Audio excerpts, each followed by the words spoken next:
上淘宝闪购，搜夏日拼团，外卖低至5折起。本节目由点外卖更优惠的淘宝闪购独家冠名播出。成长没什么不可以。本节目由3重真萃3地域户的皇家美素佳儿特约赞助播出。就算是个路人甲，谁也要翻身吧。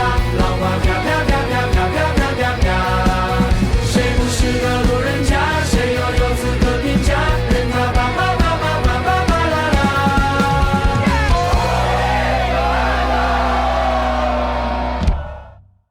上淘宝闪购，搜夏日拼团，外卖低至5折起。本节目由点外卖更优惠的淘宝闪购独家冠名播出。成长没什么不可以。本节目由3重真萃3地域户的皇家美素佳儿特约赞助播出。听个段子电充好，感谢5分钟充好9分钟充饱，零下30度只多3分钟的比亚迪汽车赞助播出。轻松爆梗随口来，一口维他爽开怀。感谢真茶真柠真爽的维他柠檬茶赞助播出。华为 Pura 90系列新一代2亿智拍旗舰，2亿智拍一出手，追星大片跟着走，为健康做好药。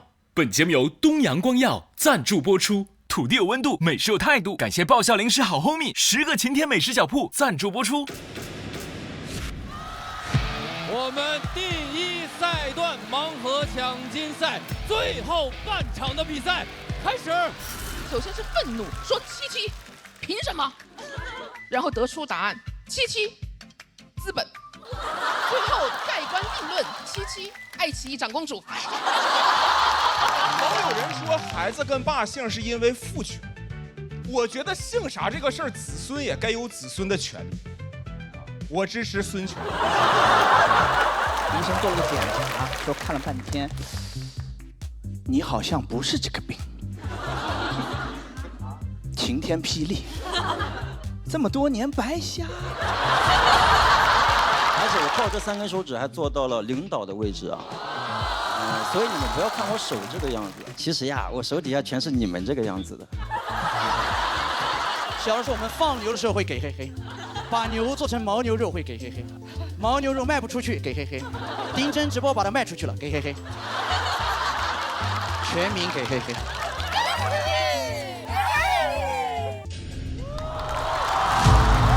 这是第1次一组对决的3位朋友都超过了200票。老师，您对我采访您有什么样的看法？我回头看那个视频了，各位，我不像采访者，我像旁边西餐厅的相亲男，拿着红酒杯在那小易呀。你觉得我怎么样？最后的掌声全部给到刘奎，恭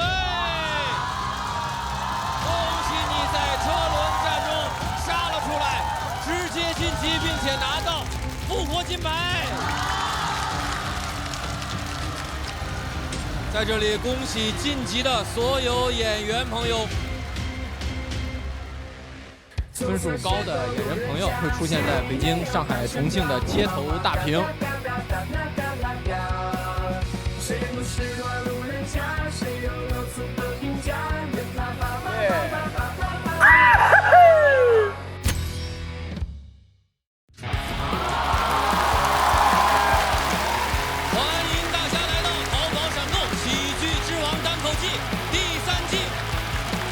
欢迎我们的气氛组组长，欢迎大家，然后也欢迎老朋友刘仁成。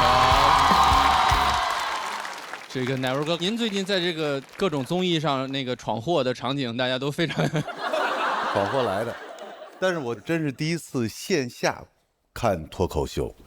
但是你别说啊，咱们观众的这个气氛，已经把我自己内心的这种期待已经燃起来了。我相信。场上的选手可能比咱们更炸裂，但是我希望咱们底下的气氛比他们还炸裂，好不好？好，哎，炸死他们！高兴归高兴，过会儿人在台上表演的时候不插话不能说话啊，不能中间哎，你这个这不行哈，不能打断是吧？哦，好，没想到是从这儿开始嘱咐。那小马老师呢？整个第1轮印象深刻的那些，跟我们分享一下。记忆比较深刻的0.7说猫头鹰的段子，还有一个是新人叫海宇，对他的表现让我们都非常的惊艳，就让人觉得又浪漫又很好笑，这几个是让我特别记忆犹新的。录完了这段时间，我经常跟同事在一块儿，不知道哪时候情绪不太那个了，我经常还会突然冒出来。嘿嘿，就突然给来一下，嘿嘿，维护高才。原来一直以为自己是一特恋旧的人，录了这节目发现自己是一个喜新厌旧的人。这个确实是每一季都有新来的朋友们，都能让我们耳目一新。比如说什么这浩啊，包括海宇啊，还有杨崽儿啊，包括这次我们来的新朋友乃文老师，是吧？也弥补了那个于和伟老师没有来的遗憾。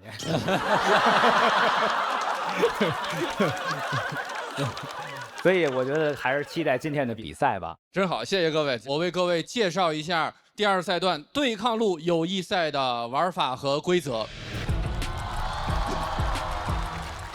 我们还有45组演员，他们会按照第1轮的排名选择自己欣赏的对手，组成1v1的对战关系，所以是对抗路对决。每组票数高的朋友直接晋级，票数低的待定。全场跟上一轮一样，220票，216位观众，4位气氛组组长，1人1票。表演过程中喜欢随时投票，但提醒各位演员和观众朋友注意的，这不是一个简单的1对1的对决。这场对决里面没有人绝对安全。如果2组演员票数都低于160票，2人同时待定。但相对应的，如果2组演员票数都超过了200，2个人同时晋级。也就是说，这场对抗路友谊赛里面，我们期待的是大家一起来创造一些精彩的棋逢对手的美妙的对决，就喜欢看这种相爱相杀的戏码。当然，所有的表演结束之后，我们仍然是补位晋级。最终这一赛段有13组朋友将暂别喜单的舞台，我们最终的晋级是32位。那么话不多说，首先我们就有请今天要展开对决的朋友们出场。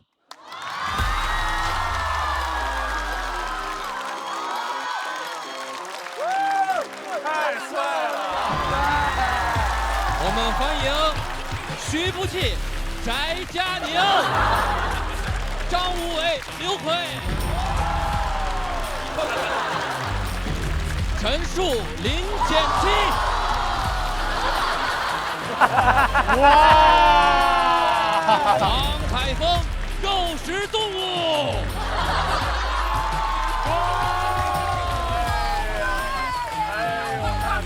阿拉小马。于国浩。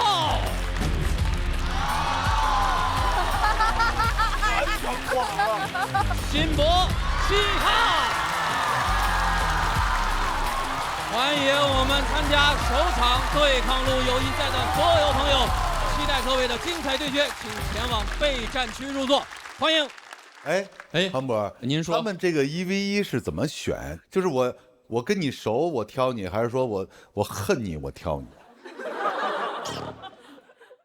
这问题挺好，都有可能吧？都有可能是吧？您这个问到点儿上了，这问不出真话。问答案都是欣赏。我就挺期待他们之间的这个人物关系的。就我为什么会选你，就是到底是相爱还是相杀，还是相爱相杀？不知道。您是研究犯罪心理？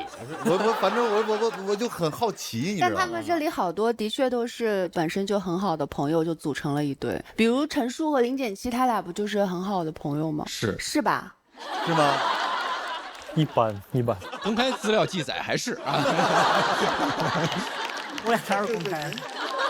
他们这些个分组确实是耐人寻味，不知道怎么分到一块儿去的。就比如说大宅，你跟徐福气，你们俩这个风格非常迥异的2个人，你们是怎么走到一起的？没，就是当时没有男的选我，当时。对，然后我跟徐福气也认识好几年了也。哦，那乃文哥这边有您非常熟悉的肉食动物了。肉食动物，对。因为我们拍戏的时候，我跟这哥俩呀一直说，我说一定要线下看啊，但是就是没看成。那是他们欠你一个，就是他没给你票是吧？哎，对呀，是你们俩欠我一个呀。对，所以今天会补上。OK， 好。那个门票钱一会儿找后台稍微结一下。谢谢。那还是我欠你们俩的呀。看出来所有人都欺负乃文哥，好懵啊。是。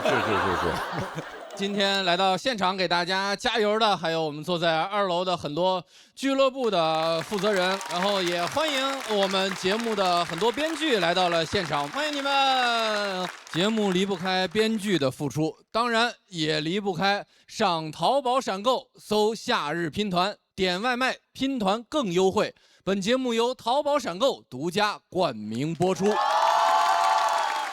那为了让这些朋友不至于那么紧张，我们还有一位好朋友、老朋友，要帮他们暖个场。这位朋友前2季《喜剧之王单口季》一直陪伴我们，这一季他也不能缺席。我们掌声有请终身现役的刘洋。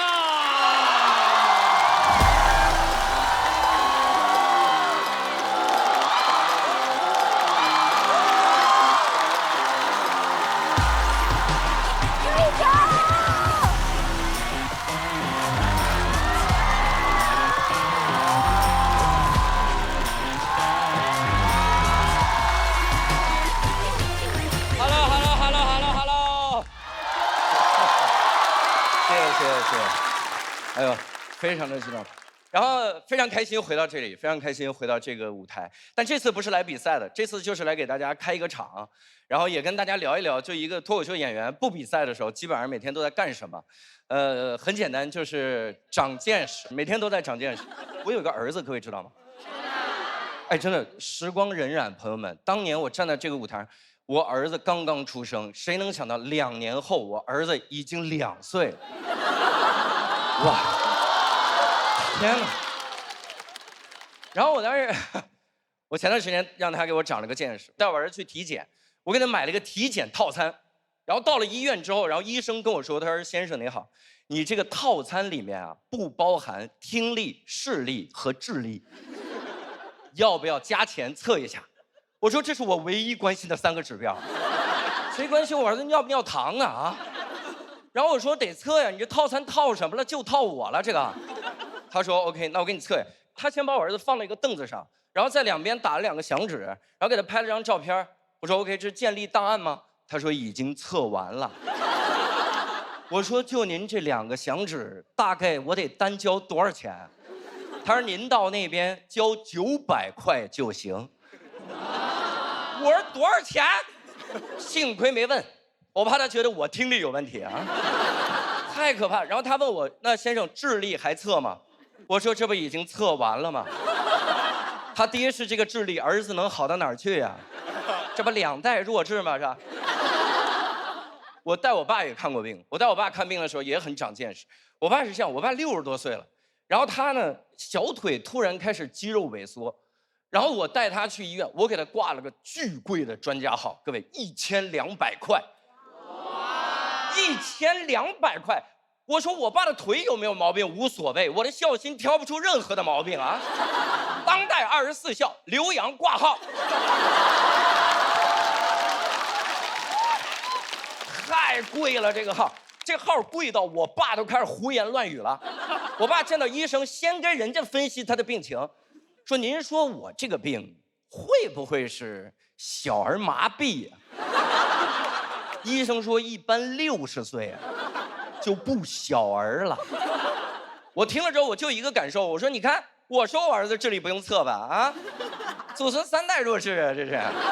但是1200块的医生真的很厉害，他捏了我爸小腿一下，就说出了一个特别让我长见识的病，各位100%真的。他说你爸这个病叫做肌肉周围神经病。我说什么病？他说就是您父亲啊，小腿肌肉的周围出现了神经病。我说哦，现在呢？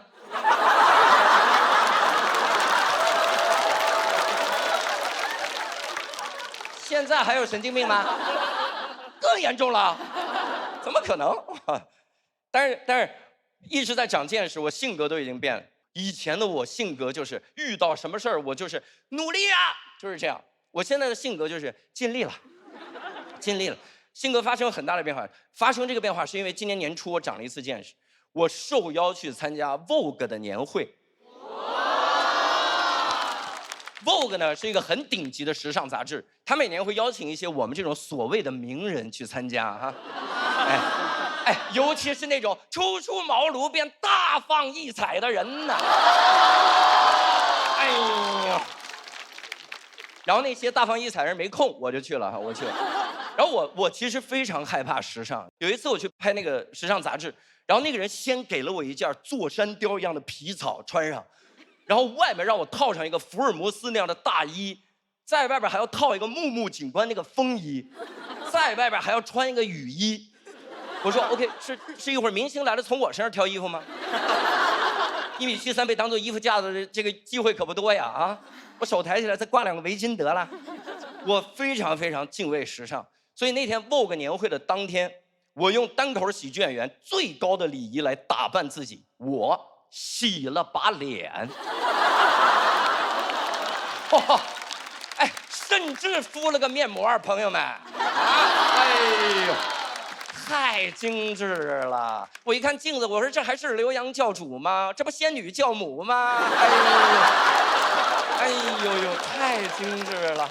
然后敷面膜的时候，我看了一部电影，名字叫《蝙蝠侠大战超人》。各位，蝙蝠侠，一个靠装备的普通人，他要跟超人这个外星人做决一死战。你知道在决战前一天他在做什么准备吗？蝙蝠侠第2天要跟一个外星人，一个会飞、胸肌能挡子弹、刀枪不入的眼睛能冒激光的外星人决斗。蝙蝠侠在健身。我说大哥，这来得及吗？啊，在那哐哐蹲腿。我说别蹲了，一会儿力竭了见到超人直接跪下了。不是，你现在练着健身干嘛呀？你是打算拿胸肌夹住超人的斗篷，让他飞不了吗？见到超人一展背，超人说：“我去，天怎么黑了啊？”你要干嘛呀？各位，蝙蝠侠尽力了，没有别的选择的努力，就只能叫尽力。我敷着面膜，我无比同情蝙蝠侠。正在这个时候，我收到了当天晚上 Vogue 年会的整体安排。各位，我被安排全程跟米卡一起合影。米卡是一个巨帅的外国 idol， 他的头就这么大。我与米卡，米卡去做脑部 CT 能给他打8折，你知道吗？我要全程跟他一起合影，一起拍照，一起接受采访。只要有他的镜头里，就有这么一张大脸。而我做的唯一的准备是敷个面膜。我说我有什么资格同情蝙蝠侠？我天！我当天还本来打算打扮成一个帅气的魔术师，知道活动安排的那1秒，魔术师变成了小丑，站在米卡旁边，小丑变成了好丑。米卡才是魔术师，一下子就把我的笑容变没了，太神奇了。活动现场我也经历了，各位真是经历了，一屋子明星。你真不知道跟人聊点啥，一个话题都没有啊！我唯一能做的就是跟他们划拳。我以前以为划拳就是2个成年人在那比10以内的数字的大小，一个人在那5魁首啊，8匹马呀，你数字小你喝。我说这有什么好比的？比咱们就比大一点的呀！我从来没见过2个人划拳是比真正大一点的数字，一个人在那5的6次方，6的5次方，谁输谁喝。全桌人都懵了，谁输了啊？在这儿啊，为了让各位能更好的欣赏后面的演出，我先告诉你们，5的6次方大。别一会儿演出也不看了，就想着拿到手机，点开计算器，点开之后还不会摁，只能在那5乘以5乘以5乘以5。尽力了，真是尽力了。但是最后也想给你们说一下那个结局。你们知道蝙蝠侠大战超人最后结局怎么样吗？一个人跟一个外星超人的结局是他俩打平了，他们俩最后和解了。他们和解的原因，说出来你可能不信，但这就是他们和解的原因，就是他们俩的妈妈名字一样。你看到这儿你就明白了，编剧尽力了。编剧得了剧本周围神经病啊！尽力了，真是尽力了。所以今天我也特别想跟所有比赛的选手们说一句，这个比赛名次真的不重要，尽力就好。如果可能的话，请务必尽兴。谢谢大家，我是刘洋教主，谢谢大家。谢谢刘洋的开场表演，谢谢。不是，开场表演怎么还打分儿啊？这是。哦，恭喜刘洋获得4票啊！黄渤老师这个老朋友了，虽然今年是第一次见哈，这可不是，前2天还见，前天在这个上海国际电影节的一个番外的活动上，是旁边的一个活动，主持人，我的天哪，哦。光芒万丈，我们在台下欣赏，因为这2年真的是就一直在刘洋的光芒的辅照之下，这个，哇，在 Sketch 的舞台上看到他的精彩。你说这2年没有刘洋，咱中国喜剧怎么弄呢？是吧？你一点办法都没有。哎呦我天，快把这段剪了，我家得散。哎，这段剪了放我墓碑上播。不能说是台柱子吧，也应该说是半壁江山了。哎呦，我的天哪！哎呦，不是，咱中国喜剧半壁江山这么方吗？就是能看出来，一个是他对待生活的态度，然后对待工作的态度，另外一个就是对待家里边这个确实经济可能是有点问题，你知道吗？就是孩子挂号费贵，确实太贵。太高兴了，能够看到这个刘洋在4处闪光。乃文哥呢？这相当于这第一段线下观赏的脱口秀表演了，挺燃的，但是线下更强烈。比如说，我记得你说过一个那个全飞秒，对，做近视手术，到现在我钱都交了，我都没做，害怕。真的，我这个眼镜都是真的，我都害怕，因为你看你对这个。咱们的这个医疗事业做了很大贡献。李老师，您这么说完，我还能有商务吗？我这，你担心的是商务，不是看病吗？但是你的代入感真的强。你说那个谁那个头啊，就这么大的时候，我拍的同时，我发现黄渤老师也在拍，2个头大的人特别有同感，你知道吗？就一下就觉得，哎呦，这旁边人怎么脸都这么小？你是不是有这同感？你平时拍戏的时候，旁边有一些这个非常帅的男生，包括还有一些女演员，对啊，你看跟你在一块儿。他其实比你往前多站了一步，拍出的照片，你依然脸比他大。没错，我们全景比他们的近景都显头大，所以很痛苦，所以特别理解你的痛苦。你的代入感让我真的全情投入，欣赏了一段非常棒的这个脱口秀。你怪不得叫教主，我觉得是有原因的。谢谢，我天，真的，真棒。不，也别太往心里去啊！他就是一个没见过世面的一个。你说的这倒是有道理啊！一会儿我发现您跟谁都这么说，一会儿再听一段，看是不是排第2了。下一个我就会说，怪不得你能入围。再下一个，怪不得你第3个奖。小马老师呢？啊，我跟刘洋上次是在那个喜人，然后你自己本身你到底会更偏向哪一边？你会更嗨哪一边？演电影儿，朋友们，我参演的电影《魔方小姐》已经开始上映了，大家可以多看一看。好嘞，太好了。在这个1个多月之后播出的时候，咱们啊，那个时候也可以关注黄渤老师的电影《群星闪耀时》啊。哎呦呵，哎呀，这是，怪不得发展的这么好。我其实是非常真诚的在发问，我没想到他跟我唠社会嗑，我就不问了。但实际上，在我来看，它就是一件事，就是表达嘛，就是你内心那个表达欲，它需要各种介质来把它完全耗尽。我做的也基本上都是这些。哎呀，挺想您的，我也特想您。这是真心的还是社会嗑？您搁这儿？真心的，您看这3季以来物是人非，只有咱俩还在彼此坚守。我仍然站在这儿，您仍然坐在那儿。那您也没守住您。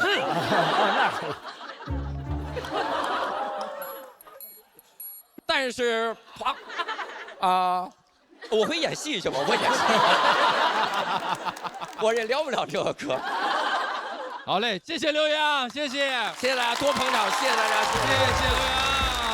回到你的老友席，坐在你的老朋友刘仁成的身边，哎，恰好就是每次比赛都比你高一名的刘仁成。我输了，别再比了，千万别。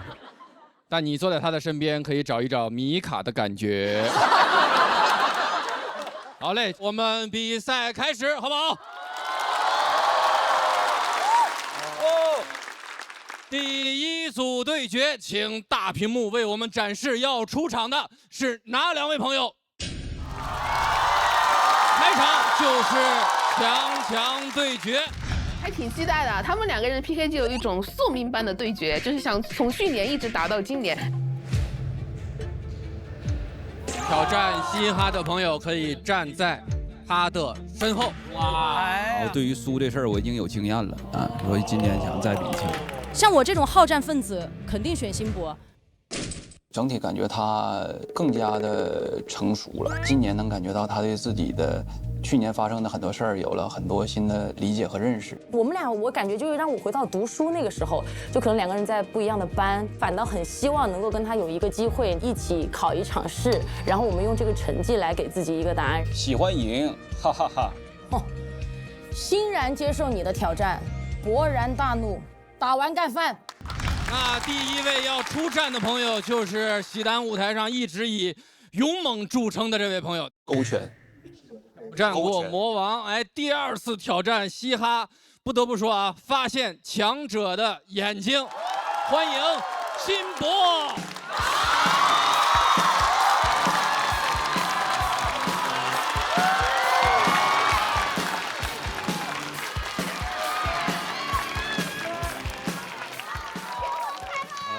嗨，大家好，我是辛博。刚刚庞博老师也说了，去年就是我跟嘻哈啊，上一轮我是挑战的付航，输得很惨，但是我会精神胜利。付航虽然票比我高，但我比他白呀。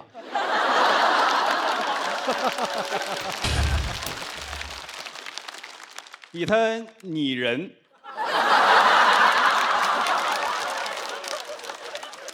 告诉自己不要在意1次2次的结果，慢慢来，用智商打败他。我管这个方法叫徐制胜。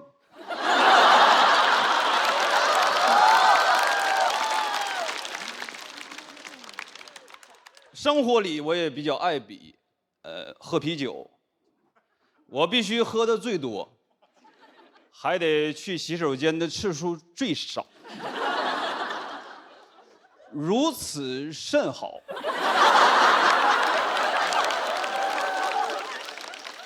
为了比，我甚至会虚空锁敌。坐飞机起飞前，旁边的外国老头用手机看法国阅兵。在中国领土，你看法国阅兵，我得赢他。问 AI， 2战法国多少天投的降？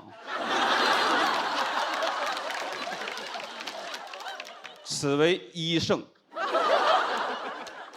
我想了解一下滑铁卢战役，此为2胜。洗手间他去了2次，我1次没去，此为4胜。去他个零！我心想，老头你绷住啊，这是我替都德给你上的最后一课。然后他就开始看世界杯，留给中国球迷的时间太多了。我默默地戴上了耳机。他手机外放没有素质，我完胜。社交媒体整天逼着我们比，你看演专场，比不过内容就开始卷伴手礼，谁的伴手礼比谁的好。我要是想赢，就只能是大家买我280的票，伴手礼我送大家480童漠男的票。找不到王医生，可以先来找我王护士，我帮你们挂个号。总比也会很累，偶尔我也需要歇歇。我有一个不比的地方，就是桑拿房。我是个东北人，蒸桑拿我是童子功，没有对手，没必要比，因为我稳赢。永远都是我最先进去，最后出来。以后人类登陆火星，你们还得穿防护服。我带个手牌就能上。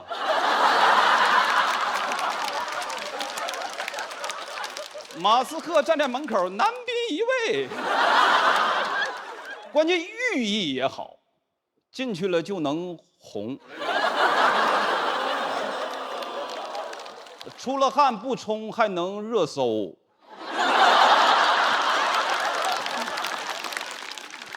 但就在半个月前，我被一个桑拿大拿下了，给我征服了。墙上的温度计显示68度，我蒸了15分钟，5分熟。进来个洋人。进来第一件事，他就把手中的矿泉水拧开，浇在了沸石上。嫌温度低，他挑战我。我争的是气，我也得争一口气。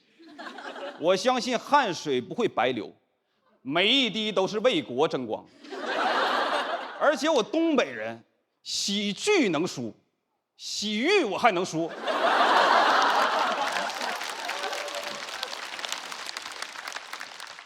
坐在旁边跟我打招呼说 How are you？ 我捂着嘴跟他说 Fine, thank you。我都没说 and you， 说话烫嘴，汗流如注啊，都快干了，想喝水，渴，但我得等他先喝。他终于拧开了瓶盖，我倒了一口在嘴里。他又把水浇在了沸石上，我一口水也喷在了沸石上，但其实我偷偷咽了一小口。74度，我闻到一股淡淡的肉香，要糊了。商纣王当年刨涝之刑不过如此吧？我在这比啥呢？比干。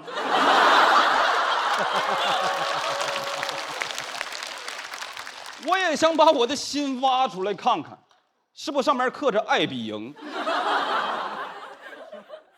但我得忍着，要热哭了，但我得忍着，因为如果眼泪滴到了沸石上，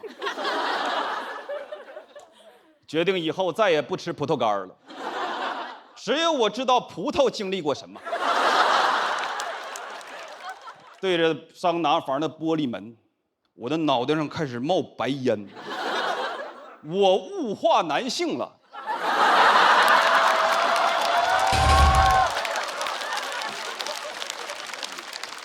任何一个按摩师傅看见当时的我，都说不出那5个字儿：你湿气重啊！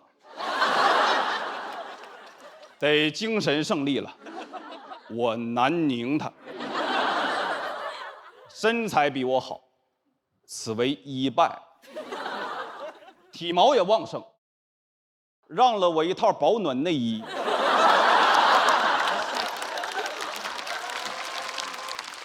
此为2败。关键老哥还把地下所有人留下的瓶子一一捡起来丢在垃圾桶里，素质还比我高。完败。要窒息了，我要出去。我要回家，我想我妈。你就站起来那一下，坐久了，起来猛了，头晕目眩，咣跪地下了。这一拜。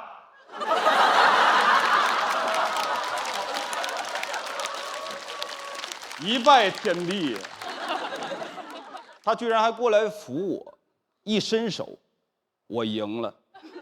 他手臂内侧有个小纹身，他不能考公。临出去我还有半瓶水，我都浇在了肺石上，我要洋人死。他看见了，对我说谢谢。出来之后脱水脱得我整个人都干了，人脆脆。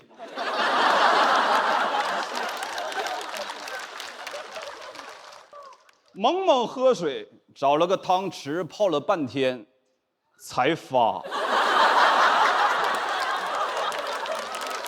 我脱水浸泡，我是个三体人吧？还向地球发射了太多的水滴。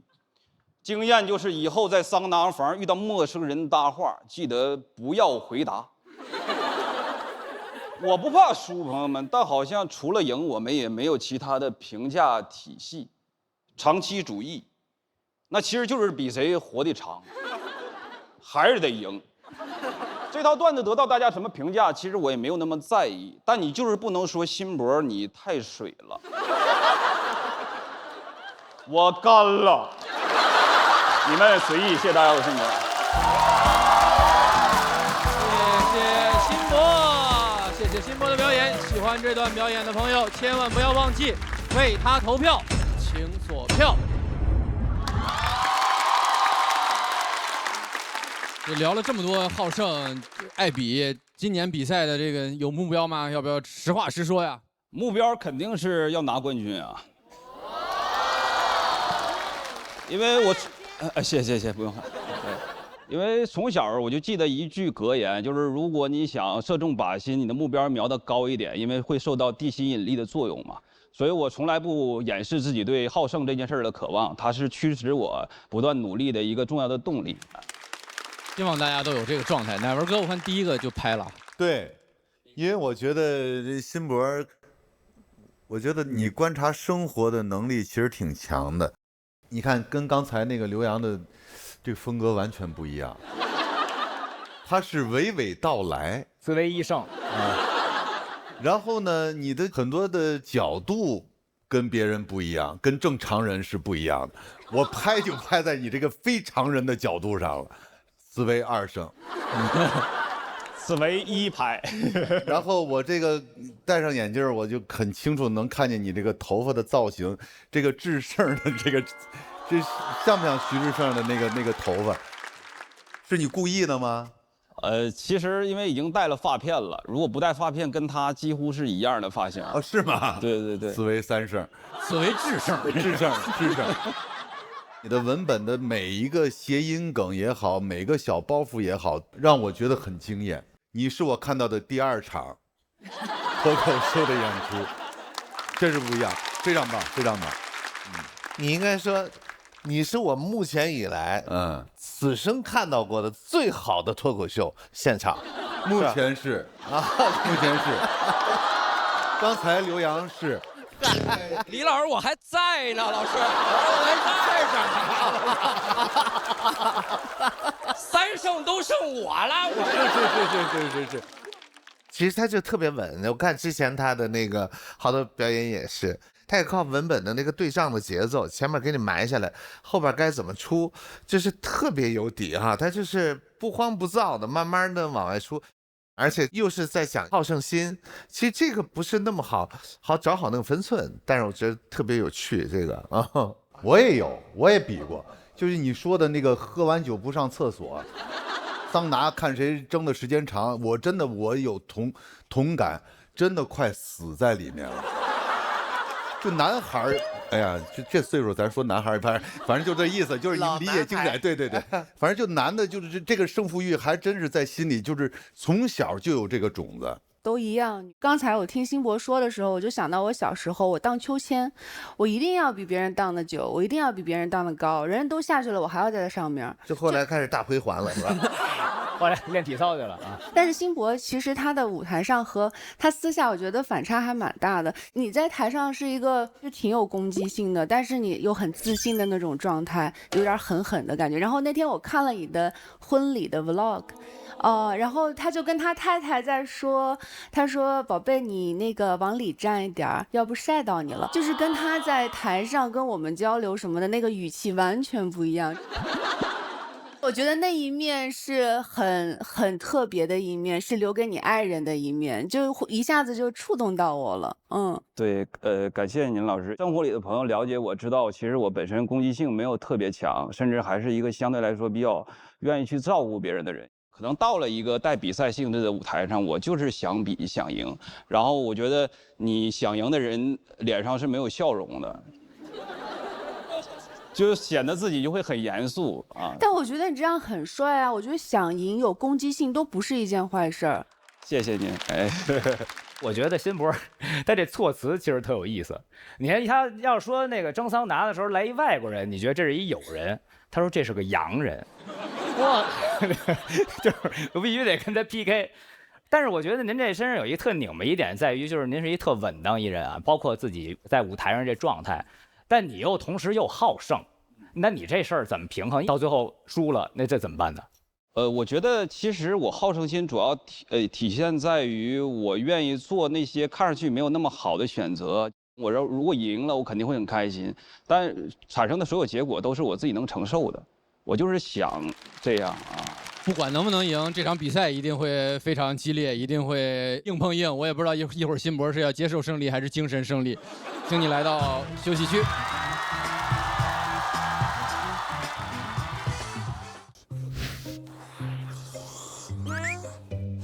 好独特的修炼方式啊！难道这就是要成为喜剧之王的男人？不，我是要成为洗浴之王的男人。桑拿界必有我一席之地。洗浴之王桑拿记，没错。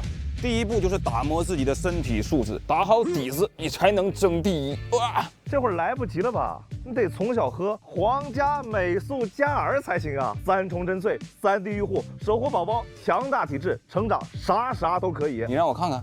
哎，我奶粉给我，快！正上拿，记得有人搭话，不要回答。接下来要上场的这位朋友，辛博的对手，一定会给大家很多的期待，也给辛博不少的压力，因为她是这个舞台上行走的女侠。她的统治区除了舞台，还有天空。我们欢迎嘻哈。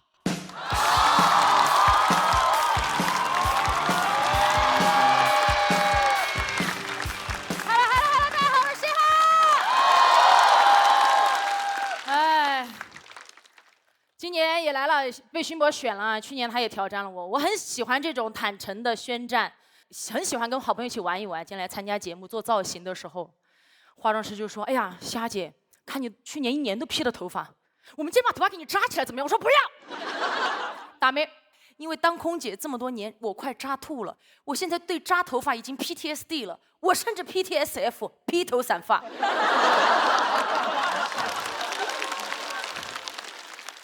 然后化妆师说：“哎呀，姐，我就想跟你学一下，你们有很多法式的盘法呀，中式的盘法很多。”我说：“妹妹，理解一下，不是我不教，是我被职场捆绑了13年，被乘客喷了13年，头发被皮筋捆绑了13年，被发胶喷了13年。”他说：“姐 ，hold on。”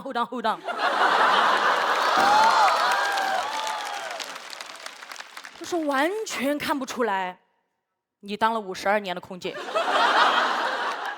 还在那里算30。我跟大家讲，辞职当天我完全能感觉到，除了我以外，最开心的就是我的头发。我在那儿办辞职手续的时候，走出大门，我感觉我的头发全部立起来，这是飞扬的感觉，就那种。不要怪我这么叛逆啊！确实这么多年我真的受够了。我发现我们每一个乘务员扎头发，发际线都快推到背上了。最近世界杯大家有看吧？空中哈兰德。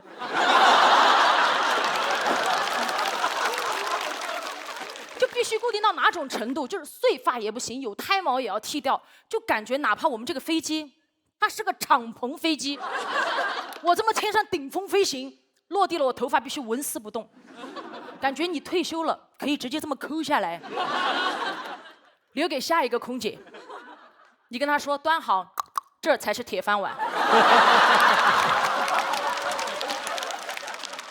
该知道，我们为了梳好头发、固定夹子，什么护士行业的、教师行业，大家都应该知道，就会别很多那种黑色的一字发卡，对吧？总可以了吧？没那么简单。在职场上啊，真的总有一些人在最简单的问题上最大化的为难你。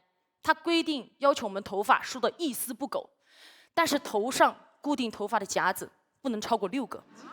朋友们，6个夹子，连我腋毛都夹不住。而且飞行前，我们所有乘务员必须经过一个所谓的仪容仪表检查岗，有一个人会拿一支笔在点你头上的夹子。有一次我就被检查到了，我叛逆嘛，我头发梳不好嘛，我于是洗软它就别了7颗夹子，我就被检查到了，多了一个，7个，直接给我下航班让我去谈话。我一进去，我感觉我犯了好大的错，领导全部在那儿问我，说吧，为什么多了个夹子？我说啊。哪里呀？不能讲吗？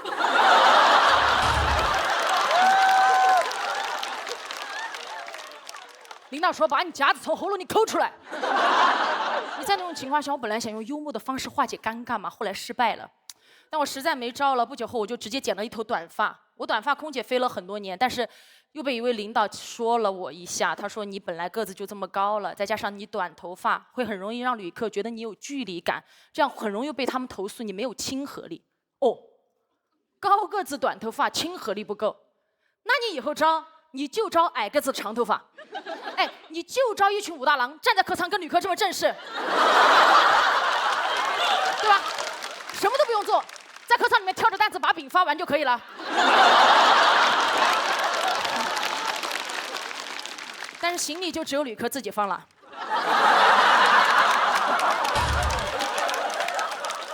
真的，我还跟我们领导 battle 过几句，我说为什么？他给出一个原因，是为了让你们头发梳这么紧，限制头上的钢夹数量，是因为有一些可能哈，还有一些可能你们头发会掉在旅客的餐盘里。我说实话，你怕我们头发掉，你岗前培训，你第1天就给每一个乘务员发一顶泳帽。哎，我们就往头上这么一套，每一个人都天庭饱满，统一每个航空公司的 logo 就打在泳帽正中心，对吧？旅客一样呼唤你乘务员来啦。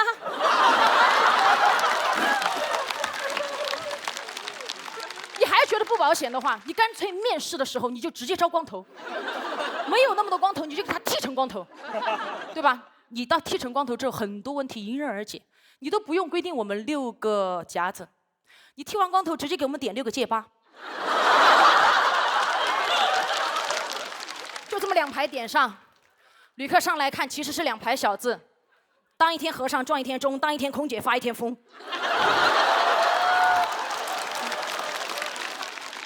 我刚进公司的时候开会啊，听公司前辈们聊到以前的规定，说头发梳不好最高可以扣30，开会迟到扣30，扣完100直接滚蛋。我说那怎么办？前辈说你听我说。我们有加分项，朋友们听好了，我们有加分项，我们可以弥补。所有乘务员成功处理1次劫机，加5分。什么概念，朋友们？5分。我要成功处理6次劫机，才能抵我1次披头散发。我当时就在想，如果有最后1个月我已经扣了30分，马上被开除了，飞行的时候遇到一个劫机犯。我都不知道我是怎么办。我刚刚在那服务，妹妹说姐有个人劫机，我说哪里来了，我可以加分了。我刚要上去跟他搏斗的时候，我的同事弟弟一把拦住我说姐我先打吧，我已经扣了60分了。我说弟弟我也扣的差不多了，一起打吧。然后我们在殊死搏斗的过程中，劫机犯一把抓掉了我的泳帽，看到我头上6个戒疤。他说这是，我说和尚撞钟，空姐发疯，出家人不打诳语，只打诳徒，打完收工。疯了，最后用尽全力把劫机犯打趴下，加5分，还差25分，我真的没有办法了，我左算右算，我就像脱口秀主持人一样走到他的面前。请问你是一个人来的吗？旁边5位跟你是什么关系？是一个人来的吧？来，起来，起来，再劫5次。劫机犯在劫难逃，一看打不过，说不劫了，不劫了，不劫了。我刚刚松一口气，他转头就要投诉我说，我要投诉你没有亲和力。我说啊，哪里啊？没有亲和力吗？开玩笑，我这辈子其实都不想通过那样的方式去加分，更不想因为这些畸形的规定去扣分。如果非要选择一种畸形的话，我选择波音747。谢谢大伙，嘻哈，拜拜。谢谢嘻哈的表演，喜欢这段表演的朋友，千万不要忘记为他投票，请锁票。谢谢嘻哈。每次嘻哈演都有一种气血很足的感觉啊！我又得问这个问题了，这是一段真实的经历，是不是？是的，啊、我非常不理解，因为我刚进公司的时候，那个我们的手册还是纸质的，我当时看到结基只加5分的时候，不是结基加5分，咱说清楚是智齿结基加5分。好，我们是智齿结基加5分。不然你夹子掉了，我现在要结6次基，大家冷静，6次啊！对。我为什么说这个规定，是因为我不希望我的同事们每天把这些精力放在怎么梳好头发、怎么数夹子上。我就是觉得这是一个基于安全的运输行业，我们本来就应该基于安全，不要让我的同事再因为这一些鸡毛蒜皮的事情去担惊受怕。我们应该把重心放在工作上，保障旅客的安全的前提下，再给予大家必要的服务。我很喜欢飞，我希望我的同事们能替我继续平安的飞下去，飞到退休，热爱这个蓝天。谢谢。你刚才的表演非常有感染力。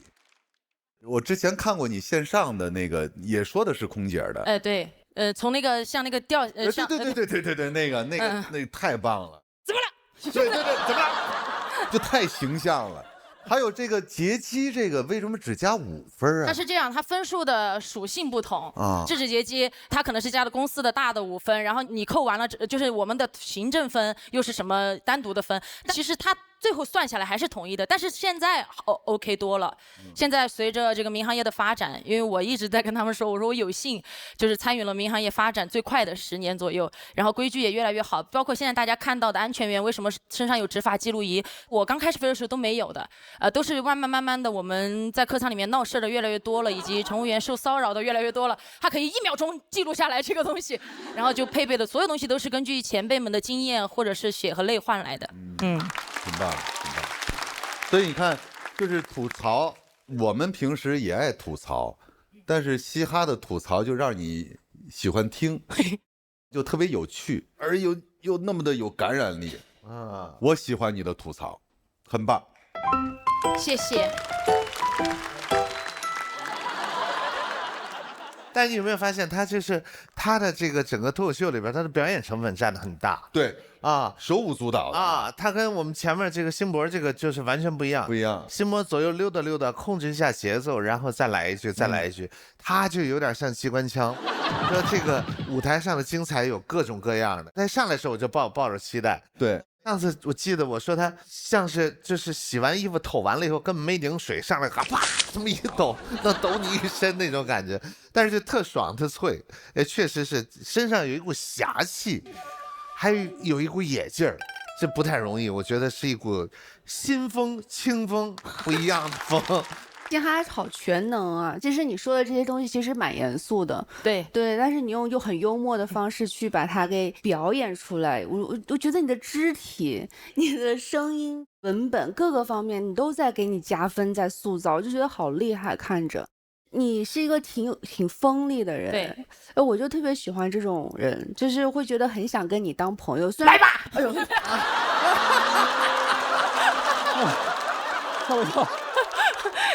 感觉你能保护了全世界的身上有那种能量。我确实是因为被这个扣分的这个头发梳不好，我觉得他们太故意挑刺儿了。包括现在，我那天徒弟还给我发了一个私信，分享给大家听一下。一个旅客2周之后再投诉的他，说他开可乐的时候，在他脑壳旁边开着，他被那个可乐的气冲到了重感冒。哦，真的？对，要去调查，然后各种很麻烦，就很好笑。不，这种还需要再去调查？我也不理解，我说这种还需要去调查？你们把它剪出去，甩到我领导面前，快点！很奇妙。但我觉得我们真的去感谢嘻哈，要是没有嘻哈用这种幽默的方式把他们这些不太合理的规则说出来，可能我们永远都不知道，或者是我们永远都没办法理解到这边，或者是你像之前你说了很多已经改变了的，就谢谢你一直在说这些东西，很重要。也是谢谢大家有听到，也没有办法走到这个地方来了，因为我觉得可以扣分，但是你比例不应该那么大，你奖惩应该正常嘛。当然，我们不是那个真的，如果我们遇到任何问题的话，真的请大家相信，所有乘务员都是有信心、有责任、有能力保护大家安全的。我们中国民航也非常安全，谢谢大家。我想问您一个问题，因为从这一季开始，我发现只有您换成了这个耳挂，这是一个想法吗？一个巧思？对，方便一些。我总觉得这个我怕话筒甩出去。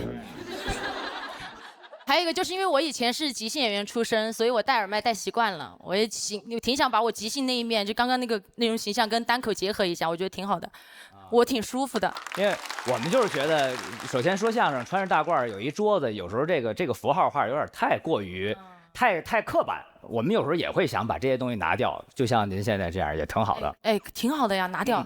对，我现在把相声彻底拿掉了，拿掉了一个，太刻板了，保留桌子，放一个空姐的推车在旁边，然后你随时给他拿。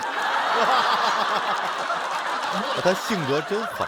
台上这个东西，它有时候会变成一种观众识别起来，视觉也好，感受也好，特别清晰的符号。那时间长了，可能表演者自己又想去推陈出新。我觉得都是推动这个东西发展吧，挺好。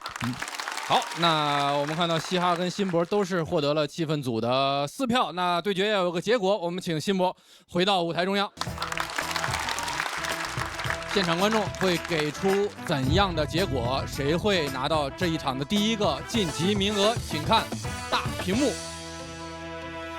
差不了太多啊，最多也就差10票。我感觉嘻哈有，不好说。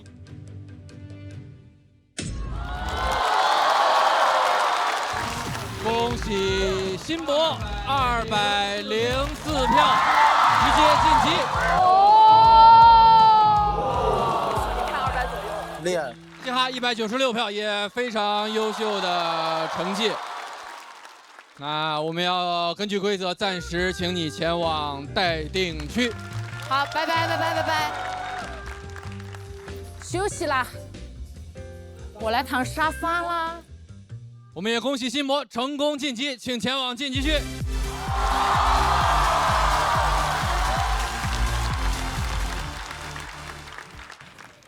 好胜心持久，我觉得他身上有恒心，持之以恒。好胜心是推动一个人完成一个作品往前走的一个必要条件。这一轮比赛，我觉得应该不下20场。那去年我觉得他也在某些方面上在找寻着自己的突破。你要是这托举别人，你就输给他是最好的托举。哦，原来我在托举你。那去年我也托举过你。哎呀，谢谢你的托举，谢谢你的托，我俩都是彼此的托。我们俩托。嘻哈，快点要登机啦！马上！嘻哈，你那个穿什么衣服啊？有金色特了，扣30分。不是，哎呦，头发，你个头发没有 sense 的，你找一塌糊涂，塞塌里糊涂，扣30分。我夹子这么大，重大失误，扣50分。闭嘴！你扣分，一天到晚就知道扣。我早就在淘宝闪购点外卖了，种类超丰富，优惠多，品质有保证。悦享会员每月还有免单卡和1v1专属寄送，很快就送到。怎么样？我这夹子还买1送1呢。哎呦，你，不要闭嘴，话都说不清楚。哪连快点带着去，哪连快点带着去。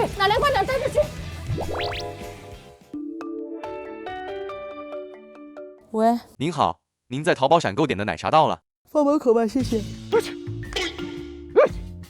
哎呦，怎么突然打喷嚏了？是不是有人骂我？上来一组就是强对决啊！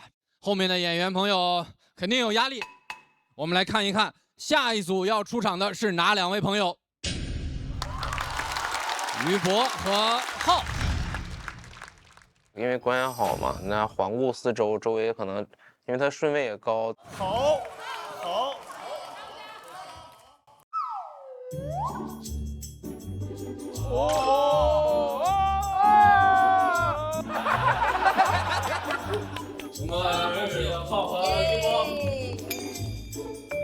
成都其实能和我一起改稿的人确实不太多，忍不住哼唱。我在成都其实还挺依赖张家豪的，对，就是一起唠一唠，争取就是每一篇都能给他出一个他最后能用得上的，我觉得就挺好。我看我画个啥？封笔，完事了，都速写。就首先蜡笔小新就是感受嘛，就是在我眼里确实是个烧鸡鸡挺狗的一个人。然后呢，必须是跑刀的，一问就是跑刀。现在开始打牌了。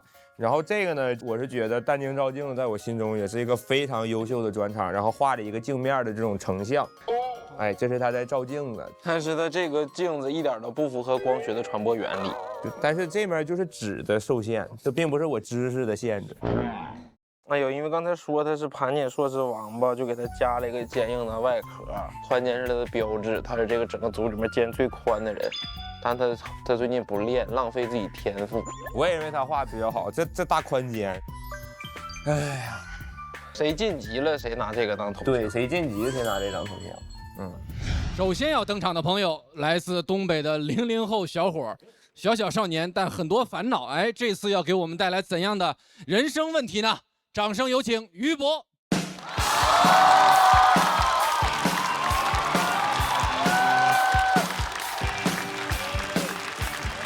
嗨，朋友们，嗨，我叫于博，哎，可以，真的，我不太适应这些。说实话，我知道我去年确实也上了这个节目，但不太好意思承认这种事儿。比如说，生活品质确实越来越好，好的有点太快了，老想买那个中产的老贵的东西，但穷人当时间太长了，不知道买啥。他们都说中产去户外穿那个很贵的那个鸟，我买了2套贵人鸟。我不知道中产到底买啥，我只会模仿中产。去年1年，只去山姆买牛肉，我都不做饭，一买半头牛就在冰箱里冻着，牛肉在我家定居了。我家现在户口本翻个第2页就是安格斯牛肋条。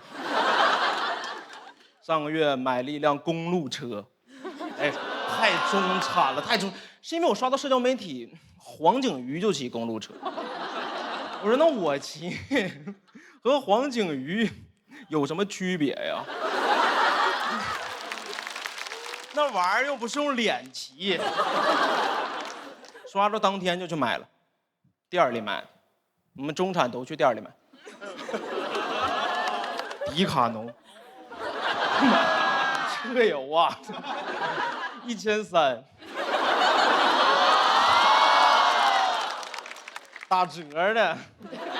我这骑上那辆车往家骑的路上，才发现自己不爱当中产，因为我家现在住宝山，车是在环球港买的，那回家路上得骑20几公里。骑公路车回郊区，那骑10公里没有公路了，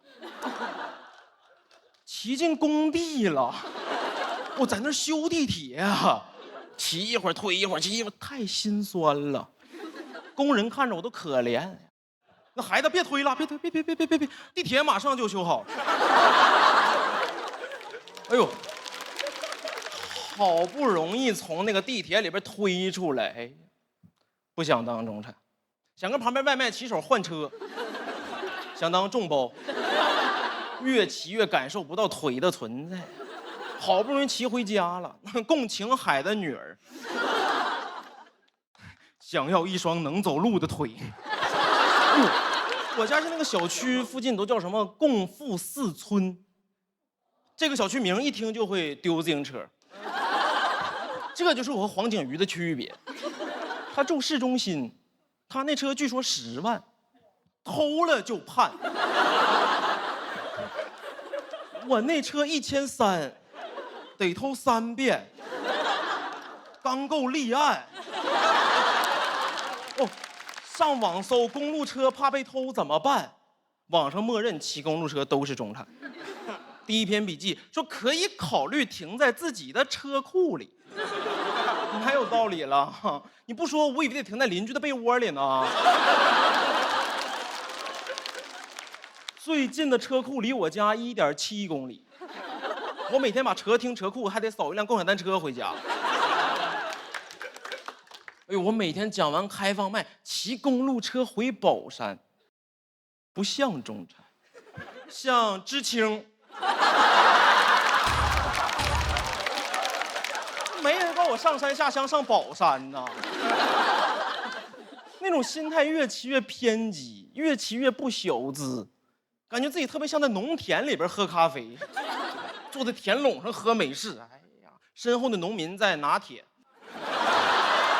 就是那中产越当越痛苦，哎呀，因为上海最近又到梅雨季了，那骑着骑着就开始下雨，周围电动车都有挡风被和雨棚，我就撅着屁股搁那硬骑。上海骑公路车是容易当潮人，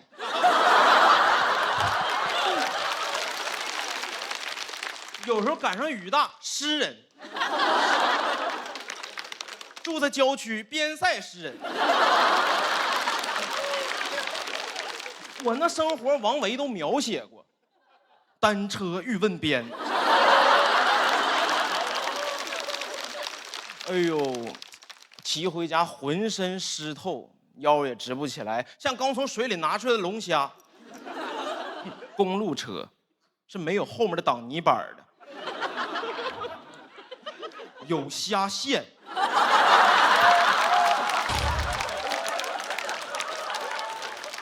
我都开始问我自己，哎呀，那么累，为啥非得当中产呢？因为你不挣钱之前去模仿有钱的爱好真的很难，对吧？我会去打网球，但只能偶尔打，一家店只能打1次。那新人券第2回凭啥不让我用啊？我不是现在才开始虚荣，我从考大学来上海那年就开始幻想在上海阶层跃迁。努力上流人士，我那幻想里边上海打工都上流。那个时候脑子里全是幻想有钱人的生活。上大学体育课学的是手球和高尔夫，这就是同济体育不教马术，要不指定让你们这帮上海人知道什么叫来自北方的游牧民族。上大学学高尔夫和学高等数学没有任何区别，毕业之后都用不着。你网球还能偶尔打。我家那高尔夫球场不让我用团购，太傲慢了。那么小众运动不让大众随便点评。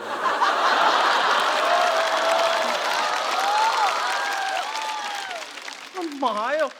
那我现在真的被架在这儿了。那些不体面的爱好，我不敢承认，我都只能偷偷做。我都睡觉之前偷摸下载一个快手，然后看，第2天早上起来还得卸载。我的手机快手下载量得有176次。我特别喜欢看里边这个视频，偷偷看，叫“跟精神小伙过一天”。你们去看，那个是最纯粹的快乐，每天纯玩，不在乎明天的玩，今天玩完就死，怪不得只能跟他们过1天。那里边他们的快乐太简单了，4个人骑一辆电动车就开心，4个人喝1杯蜜雪冰城就开心。4个人喝1杯满杯百香果，每个人都可以喝1/4杯25香果。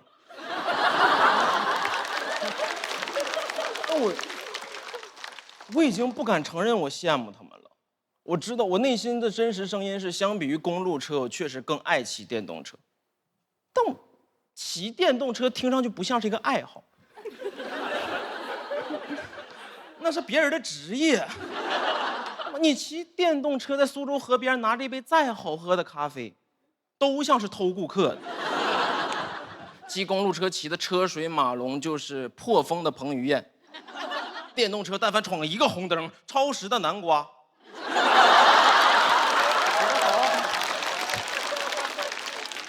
我真的被困在那辆上海的公路车上了。我不知道我的未来是要先爱上骑公路车，还是要先挣钱从宝山搬到市中心。但我知道我最重要的是先回家把牛肋条吃完。就讲完了，谢谢你们，拜拜。谢谢于博，喜欢于博这段表演的朋友，千万不要忘记为他投票，请锁票。谢谢于博，感觉好笑中带了一点点的悲伤啊，是吧？我大林，我看频频点头了。是，就是比如说老想让自己多一门爱好。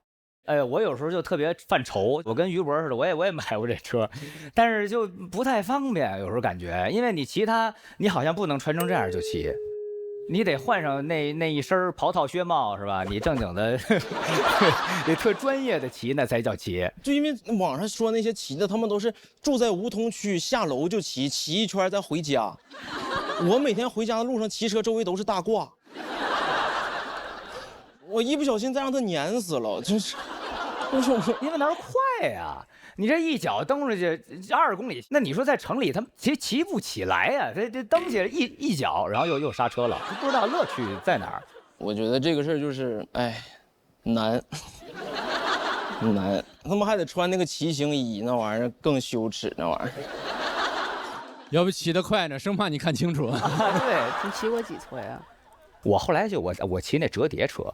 那折叠车比较方便，就是你骑着它出去，然后你干点忙，你叠完之后，你打车就能回家了，装后备箱。这公路车只能叫货拉拉，你知道吧？就是你那个特像代驾。骑到市中心，掏出一个坎肩儿，对，接单了开始啊。这些于博说的时候，我一直在想，就我自己好像也是这样子。比如说网上人家怎么样生活，然后自己好像也说我多开发点爱好吧，再精致一点吧，但真不适合。对，网上给你洗脑那个话都说什么，你只有做这些东西，你才爱自己啊！对，你天天上网吧就不爱自己，就是老让你去健身，让自己成为更好的自己。我也是健了身才知道，我身上有那么多关节可以受限。这倒没有什么真的爱自己，爱自己的方式也不是就他们说的那么几种。对啊，就是很多就像你说的精神小伙，那我们偶尔尝试一下，快乐一下，那不就爱自己吗？互联网的审美会让你往标准化的方式去走，标准是你自己定义的，不是他们。对，因为刚才思纯说那个，我特别认同。我觉得我们可以有自己选择的权利，但是我们也可以有尝试的权利。所以刚才我觉得于博的那个段子其实挺难说的，其实有点像散文，但是呢，你里面的内容不散，就是里面的这个支撑的东西不散。但是我有一种感觉，我不知道对不对啊，就是他的这个脱口秀的表演的方式让我感觉特别像即兴，就他随性。那个包袱呢是给你就是嘚儿突然给你来一下，就让你完全意想不到，这一点我非常喜欢。感谢。其实这是一个对我们来说是个挺高的称赞。其实大家都知道，脱口秀是我们会提前写很久，甚至练习很多遍。但是如果今天的观众第一次听，就像是你当场有感而发。对，像跟你聊天一样。其实这是一特别高的称赞。感谢。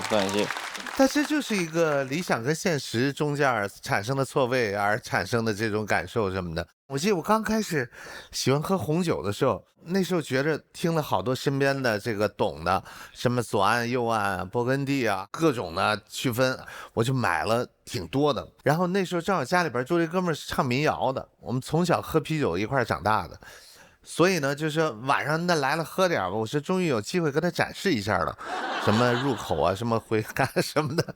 然后结果第一杯高脚杯，这么大高脚杯，哥们儿一边听着我说，一边等就给倒满了。我说那个层次挺丰富的，你慢点唱，你知道。这次哎呀都差不多了，嘎就下去了。后来你就跟上来以后，你说那个确实挺快乐的，你知道吗？刚才听你那个，我一下就想起了我那个朋友，就是你在路边的那个半挂，你知道吗？因为我描述的没有红酒那么高级，我还没有涉猎到，可能让我再挣1年钱，然后就有可能就是我的描述就是困境嘛。可能很多来上海打工的人也是那种，我必须得摆脱老家那些土的东西，我一定要变洋。但就在有一个阶段，你就被困在这2个城市中间了。我心目中的一天，我像前天已经过完了。就是白天你干点什么事儿，然后精神充沛的走进网吧，干一宿天，到早上起来吃个包子，回去再睡觉。MK12满配了，一枪给你干死了。哎呀，又没约了。吃完早饭再去睡觉。谁让清晨吃早餐啊？我们吃今天的早餐，睡昨天的觉。大骨熬汤鲜肉包，这是最长的香肉。梦想实现了鲜肉一个，跟精神小伙过一天。青菜粉丝。这是我从小到大都很想要过的一天。我们就对停滞不前的害怕，这个确实是我从那种心里面的顾虑。好像今天如果我不写作业，如果今天放暑假不描一篇字帖的话，我就是已经今年就荒废了，对荒废的恐惧。确实，每次我听于博的段子，都能听到底儿上有一点那么难过的那些小事儿，但这就是于博的风格跟特点，就也有照镜子的感觉。谢谢于博，谢谢，感谢。我先不公布票数，请你先来到这边的休息区。浩是今年的新演员、新朋友，但是其实也是我们第一轮几位复活金牌的持有者。同样也是来自东北一位学霸，但是这气质啊颇具反差。我们掌声有请浩。